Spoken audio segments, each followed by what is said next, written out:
Hello दोस्तों। आज हम लोग 10th क्लास के हिस्ट्री की फर्स्ट चैप्टर का मोस्ट इम्पोर्टेंट ऑब्जेक्टिव क्वेश्चन लगभग 70 देखेंगे। फर्स्ट क्वेश्चन कहता है प्रथम जिनेवा कन्वेंशन कब हुआ था। तो हुआ था 1864 में। कब हुआ था? 1864 में। अगला क्वेश्चन कहता है इटली का एकीकरण कब पूर्ण हुआ था। इटली का एकीकरण कब पूर्ण हुआ था।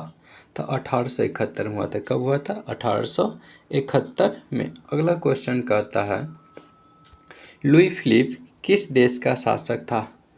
फ्रांस का था। किस देश का शासक था? फ्रांस का था। किस देश का शासक था? फ्रांस का था। अगला क्वेश्चन कहता है निम्न में से कौन मित्र राष्ट्रों के गुट में शामिल नहीं था। मित्र राष्ट्रों के गुट में शामिल नहीं था। कौन नहीं शामिल था? जर्मनी शामिल नहीं था। कौन नहीं था शामिल? जर्मनी शामिल नहीं था। करा बेहोमिया निम्न में से किस देश के अधीन था। किस देश के अधीन था? तो ऑस्ट्रिया के अधीन था। किस देश के अधीन था? ऑस्ट्रिया के अधीन था।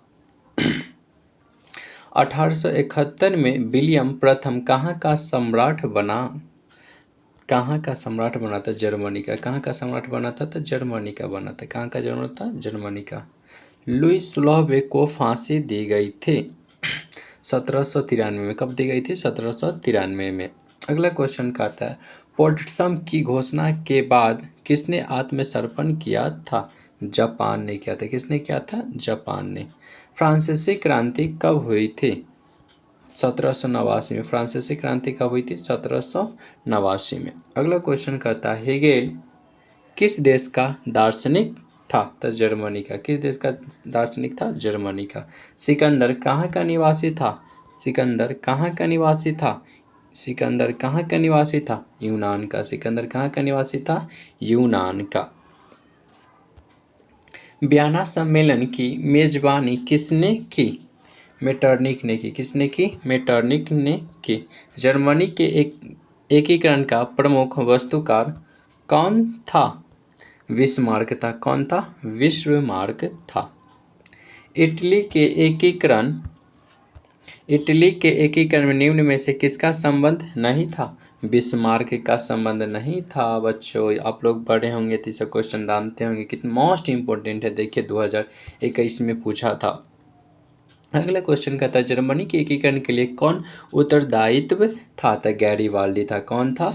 तो गैरीबाल्डी था। अगला क्वेश्चन कहता है मोस्ट इंपॉर्टेंट 1871 में कौन सी संधि हुई थी। तो 1871 में कौन सी संधि हुई थी बच्चों?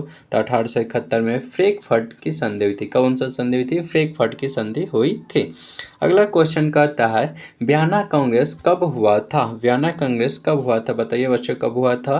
तो 1815 में हुआ था। कब हुआ था? 1815 में हुआ था। अगला क्वेश्चन कहता है इटली तथा जर्मनी वर्तमान में किस महादेश के अंतर्गत आते हैं। तो यूरोप के अंतर्गत आते हैं। अगला क्वेश्चन कहता है फ्रांस में किस शासन वंश की पुनः स्थापना वियना कांग्रेस द्वारा की गई थी। तो इसका आंसर हो जाएगा बुर्बो वंश। अगला क्वेश्चन कहता है मेजनी का संबंध किस संगठन से है। तो मेजनी का संबंध कार्बोनरी संगठन से है। अगला क्वेश्चन कहता है इटली एवं जर्मनी के एकीकरण के विरुद्ध में निम्न में कौन था। तो इसका आंसर हो जाएगा ऑस्ट्रिया था। कौन था? ऑस्ट्रिया था। अगला क्वेश्चन कहता है काउंट काबूर को विक्टर इमैनुअल ने किस पद पर नियुक्त किया था। तो इसका आंसर हो जाएगा प्रधानमंत्री। किस पद पर? प्रधानमंत्री। गैरीबाल्डी पेशों से क्या थे। तो गैरीबाल्डी पेशों से नाविक थे। क्या थे? नाविक थे। अगला क्वेश्चन कहता है जर्मन राइन राज्य का निर्माण किसने किया था। देखिए बच्चों कितना मोस्ट इंपॉर्टेंट क्वेश्चन है। कितना बार पूछा गया? 2014, 16, 22, 23। इसका आंसर हो जाएगा नेपोलियन बोनापार्ट। इसका आंसर क्या हो जाएगा? Napoleon Bonaparte. अगला क्वेश्चन कहता है जालवेरिन कैसी संस्था थी। जालवेरिन कैसी संस्था थी। तो इसका आंसर हो जाएगा व्यापारियों की। कैसी संस्था थी? व्यापारियों की। रक्त एवं लौह की नीति का अवलंबन किसने किया था। तब बिस्मार्क ने किया था। मोस्ट इंपॉर्टेंट क्वेश्चन है बच्चों। इस क्वेश्चन को याद कीजिएगा। अगला क्वेश्चन कहता है फ्रैंकफर्ट की संधि कब हुई थी। तो फ्रैंकफर्ट की संधि 1871 में हुई थी। कब हुई थी? 1871 में। अगला क्वेश्चन कहता है यूरोपवासियों के लिए किस देश का साहित्य एवं ज्ञान विज्ञान प्रेरणा स्रोत रहा है? तो यूनान के लिए। किसके लिए? तो यूनान के लिए। अगला क्वेश्चन कहता है नेपल्स की क्रांति कब हुई थी? तो इसका आंसर हो जाएगा 1821 में हुई थी। कब हुई थी? 1821 में हुई थी। अगला क्वेश्चन कहता है चार्टिस्ट आंदोलन कहाँ हुआ था? चार्टिस्ट आंदोलन कहाँ हुआ था? तो इसका आंसर हो जाएगा इंग्लैंड में हुआ था। कहाँ हुआ था? इंग्लैंड में हुआ था। अगला क्वेश्चन कहता है यूनान को एक स्वतंत्र राष्ट्र घोषित किया गया था। कब किया गया था? तो 1832 में। कब किया गया था? 1832 में। ऐतिहासिक द्विवाद की व्याख्या किसने की? किसने की थी? इसका आंसर हो जाएगा हेगेल ने की थी। किसने की थी? हेगेल ने की थी। एड्रियानोपल की संधि हुई थी। कब हुई थी? तो इसका आंसर हो जाएगा 1829 में हुई थी। कब हुई थी? 1829 में हुई थी।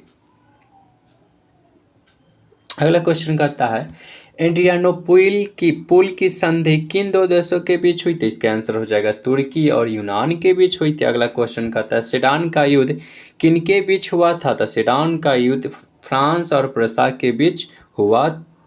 अगला क्वेश्चन कहता है किस देश का हंगरी पर पूर्ण आधिपत्य था? तो इसका आंसर हो जाएगा ऑस्ट्रिया। इसका आंसर हो जाएगा ऑस्ट्रिया। इसका आंसर हो जाएगा ऑस्ट्रिया। अगला क्वेश्चन कहता है पोलैंड के विद्रोह को किसने कुचल दिया था? तो आंसर हो जाएगा रूस ने। किसने कुचल दिया था? रूस ने। अगला क्वेश्चन कहता है सन 1870 में फ्रांस और प्रसा के बीच युद्ध कहाँ हुआ था? तो इसका आंसर हो जाएगा सेडान में हुआ था। कहाँ हुआ था? तो सेडान में हुआ था। कहाँ हुआ था? सेडान में हुआ था। कहाँ हुआ था? तो सेडान में हुआ था। अगला क्वेश्चन कहता है किस युद्ध के बाद जर्मनी का एकीकरण पूरा हुआ था? तो सेडान के युद्ध के बाद जर्मनी का एकीकरण पूरा हुआ था। अगला क्वेश्चन कहता है किस संधि द्वारा जर्मनी का एकीकरण पूरा हुआ था? फ्रैंकफर्ट की संधि द्वारा। अगला क्वेश्चन कहता है जर्मनी एवं इटली के एकीकरण के समय फ्रांस का शासक कौन था? तो आंसर हो जाएगा नेपोलियन थ्री। कौन था? Napoleon three.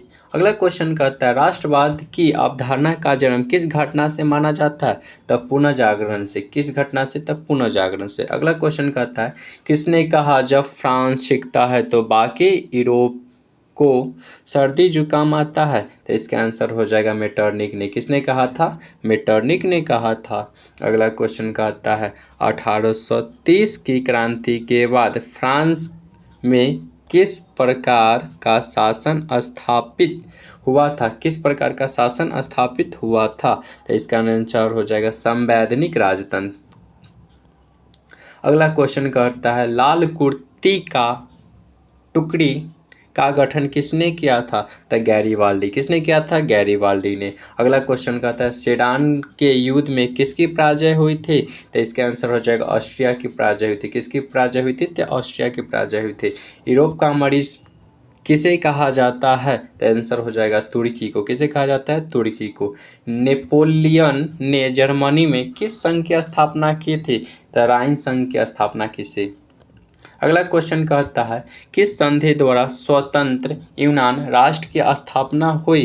तो इसका आंसर हो जाएगा कुस्तुतुनिया की संधि द्वारा। कुस्तुतुनिया की संधि द्वारा। अगला क्वेश्चन कहता है यंग यूरोप की स्थापना किसने की थी? तो यंग यूरोप की स्थापना मेजनी ने की थी।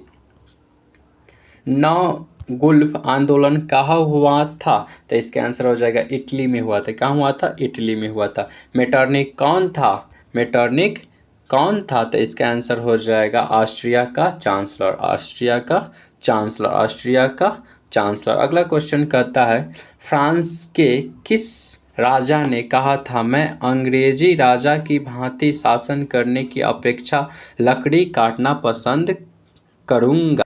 इसका आंसर हो जाएगा चार्ल्स दशमक ने। चार्ल्स दशमक ने। अगला क्वेश्चन कहता है प्रसा का शासक कौन था? प्रसा का शासक कौन था? इसका आंसर हो जाएगा विलियम प्रथम। कौन था?